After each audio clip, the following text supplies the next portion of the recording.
class 9 মেথছৰ revision 1 মানে R1ৰ question number 3 টো হৈছে সংখ্যা ৰেখাৰ সহায়ত 5 আৰু -5ৰ মধ্যবৰ্তী মানে মাজৰ অখণ্ড সংখ্যাবোৰ লিখা কি ক'লে প্ৰশ্নই যে সংখ্যা ৰেখাৰ সহায়ত +5 আৰু -5ৰ মাজত কি অখণ্ড সংখ্যা আছে সেই অখণ্ড সংখ্যাবোৰ লিখিব লাগে এটো হৈছে আমাৰ সংখ্যা ৰেখাটো এই সংখ্যা ৰেখা আঁকিবলৈ তোমালোকে স্কেল ব্যৱহাৰ কৰিবা ধুনিয়াকৈ আঁকিব লাগিব মই বাৰু বিনা স্কেলত আঁকি দিলো তেটো আমি কি কৰিব লাগিব স্কেলৰ সহায়ত এই যিবোৰ দাগ আছে এইবোৰ আমি সমান সমানত দিব লাগিব ইয়াৰে মাজৰ যিকোনো এটাত আমি 0 লিখিম আৰু যদি মই 0ৰ ফুফালে যাও যোগত যাব লাগিব আৰু বাওফালে গলে বিয়োগত তে আমি লিখি যাও এটা তো যেটো 0ৰ ফুফাল এটো আমি যোগত লিখিম 1 2 3 4 5 আৰু বাওফালে লিখিলে বিয়োগত লিখিব লাগিব বিয়োগৰ 1 বিয়োগৰ 2 বিয়োগৰ 3 বিয়োগৰ 4 আৰু বিয়োগৰ 5 এটো মই বাৰে বাৰে কৈ আছো যে এটো আমি স্কেলৰ সহায়ত আঁকিম আৰু এই দাগবোৰ যাতে সমান হয় যাতে ইয়াৰ পৰা ইয়ালৈ যিমান আছে ইয়াৰ পৰা ইয়ালৈ সমানে হয় যাতে আটাইবোৰ দাগ যাতে আমাৰ সমান সমান হয় ইয়াৰে আমি মাজত যিকোনো এটাত আমি 0 লিখিম আৰু 0ৰ ইফালে হ'ব আমাৰ যোগত আৰু ইফালে হ'ব আমাৰ বিয়োগত এতিয়া প্ৰশ্ন কি ক'লে যে +5 আৰু -5ৰ মাজত থকা অখণ্ড সংখ্যাবোৰ লিখিবলৈ তে এটো হৈছে আমাৰ +5 আৰু এটো হৈছে আমাৰ -5 তে এই +5 আৰু -5ৰ মাজত অখণ্ড সংখ্যা আছে এইবোৰ এইকিটা তে আমি এটা লিখিব লাগিব তে আমি এটো লিখি লও বাৰু লাইনটো যে এটাকে 5 আৰু -5ৰ মধ্যবৰ্তী অখণ্ড সংখ্যাবোৰ হ'ল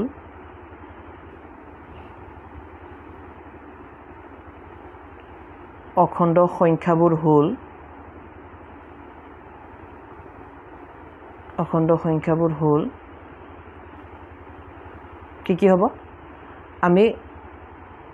-5 আৰু +5 লিখিব নোৱাৰিম হিয়ত দুজনৰ মাজত কোন কোন আছে আমি এবোৰহে লিখিব লাগিব যেনেকৈ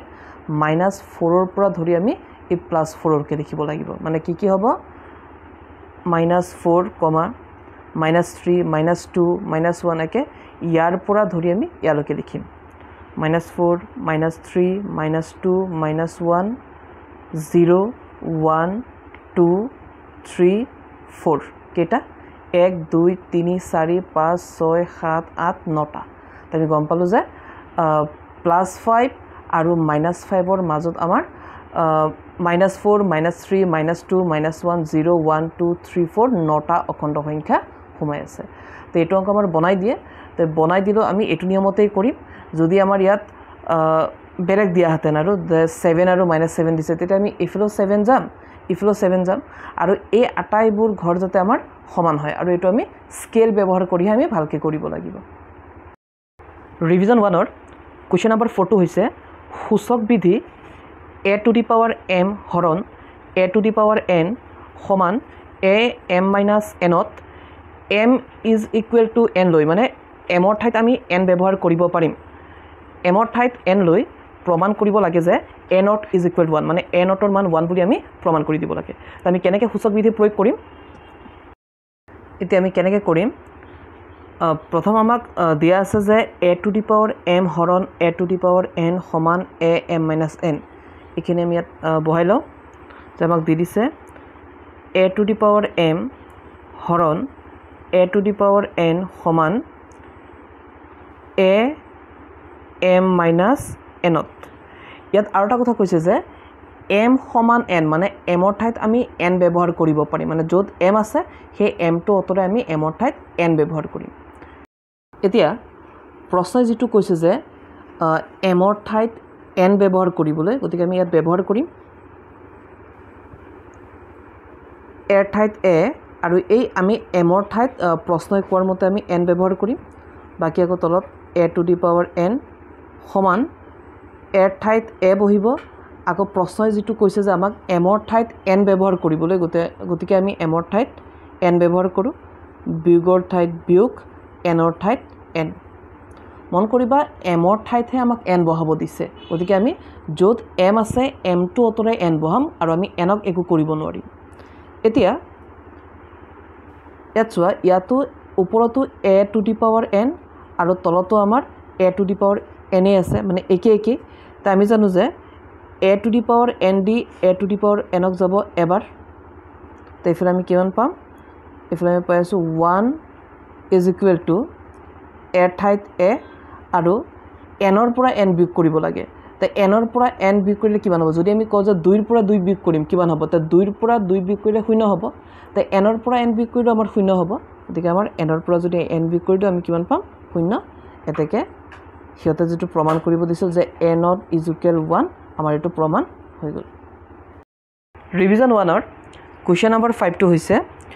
সূচক বিধি A to the power M হৰণ A to the power N সমান এ এম মাইনাছ এনত এম ইজ ইকুৱেল 0 লৈ আমি কোৱেশ্চন নম্বৰ 4 টো কৰিছিলোঁ কোৱেশ্চন নম্বৰ 5 আৰু কোৱেশ্চন নম্বৰ 4 টো প্ৰায় একে হয় কোৱেশ্চন নম্বৰ 4 ত আমাক কি কৈছিল এমৰ ঠাইত এন ব্যৱহাৰ কৰিবলৈ কিন্তু কোৱেশ্চন নম্বৰ 5 ত কি কৈ আছে যে আমি এমৰ ঠাইত আমি কিমান বহাব লাগিব 0 মানে আমি য'ত এম পাম সেই এমৰ ঠাইত আমি এমটো অতৰাই আমি 0 ব্যৱহাৰ কৰিব লাগিব আৰু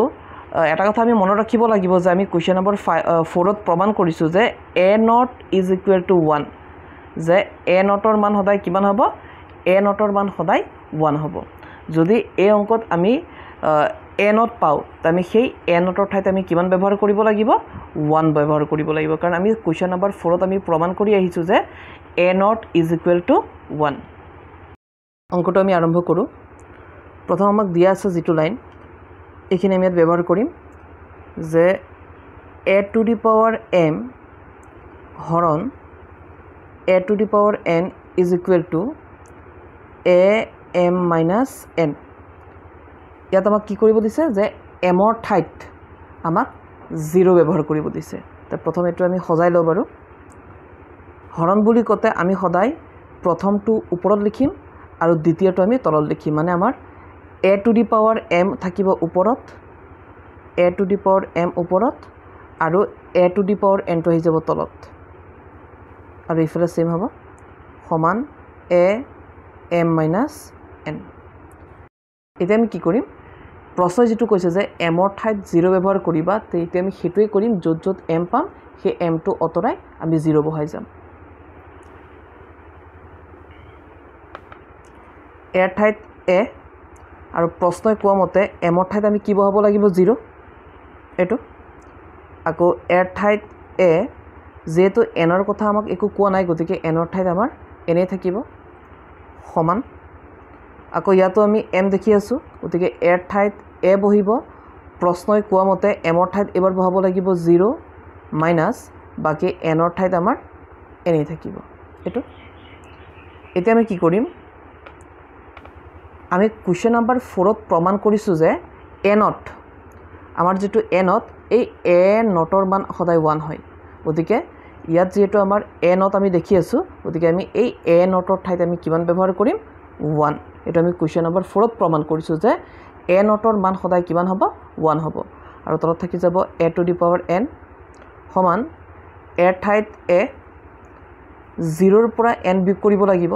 মই যদি কওঁ 0 ৰ পৰা 2 বিয়োগ কৰিম কিমান হ'ব তে 0 ৰ পৰা 2 বিয়োগ কৰিলে হ'ব আমাৰ -2 তে 0 ৰ পৰা 2 বিয়োগ কৰিলে যদি -2 হয় তে 0 ৰ পৰা n বিয়োগ কৰিলে কিমান হ'ব -n হ'ব তে আমি ইয়াত আমি পাই আছো যে 0 ৰ পৰা n টো বিয়োগ কৰিব লাগে তে কিমান হ'ব 0 ৰ পৰা যদি আমি n বিয়োগ কৰি দিও তে আমাৰ হ'ব -n হেতে এটোই আমাক প্ৰমাণ কৰিব দিছিল যে a two the power -n সমান 1 by a to the power n এটো আমাক প্ৰমাণ কৰিব দিছিল এটো আমি শুদ্ধ কৰি দিছো আৰু এটো সাইড ইফালে দিলো আৰু এটো সাইড আমি ইফালে লৈ আহি গলো